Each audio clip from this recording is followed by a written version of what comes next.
Hello, Dimsdale. I'm Jet You Betcha with today's editorial, which technically makes it a Jetatorial. Illinois Governor J.B. Pritzker signed a law requiring annual mental health screenings for public school students in grades 3 through 12 starting in the 2027 to 2028 school year. The state will become the first to mandate universal assessments of this kind. Pritzker said the goal is to ensure students receive support for issues like anxiety and depression. The Illinois State Board of Education must release guidance by September 1st, 2026, and schools will receive free screening tools and technology to comply.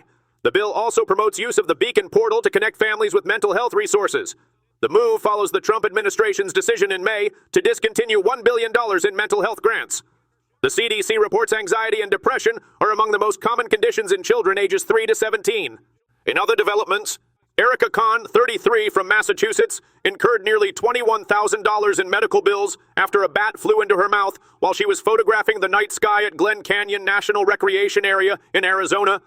Having recently lost her job as a biomedical engineer, Kahn had declined COBRA coverage due to its $650 monthly cost. After the incident, she hastily bought private insurance before seeking rabies treatment in Arizona, Colorado, and Massachusetts. However, her policy had a 30-day waiting period, leaving her responsible for $20,749 in bills. Experts note most insurance plans start on the first of the following month to prevent sign-ups only after illness or injury. Now employed with coverage, Kahn regrets not securing insurance earlier, but hopes her story warns others about coverage gaps and the financial risks of going uninsured. A heartbreaking news. 4 people were fatally shot at the Owl Bar in Anaconda, western Montana, according to the Montana Highway Patrol. Authorities identified the suspect as 45-year-old Michael Paul Brown, who remains at large and is considered armed and dangerous, the Anaconda Deer Lodge County Law Enforcement Center said.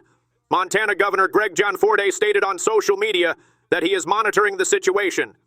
Butte-Silver Bow County Sheriff Ed Lester confirmed that the shooting occurred in the small city of about 9,000 residents.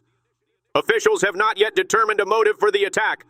Brown was last seen driving a 2007 white Ford F-150 pickup with Montana plates. Law enforcement agencies continue to search for the suspect while urging the public to remain vigilant and report any sightings of Brown or his vehicle. In other developments, an Ohio couple welcomed a baby boy developed from an embryo frozen for over 30 years, believed to be the longest storage time before a live birth. Lindsay and Tim Pierce used embryos donated in 1994 by Linda Archard, who turned to IVF decades earlier but later divorced and struggled with what to do with her remaining embryos. She eventually donated them through Snowflakes, a Christian adoption program for embryos. Of the 3 embryos, 1 did not survive thawing, 2 were transferred, and 1 implanted successfully. The transfer was done at Rejoice Fertility in Tennessee, known for accepting long-stored embryos. Experts note about 1.5 million frozen embryos are stored in the U.S., with many left in limbo.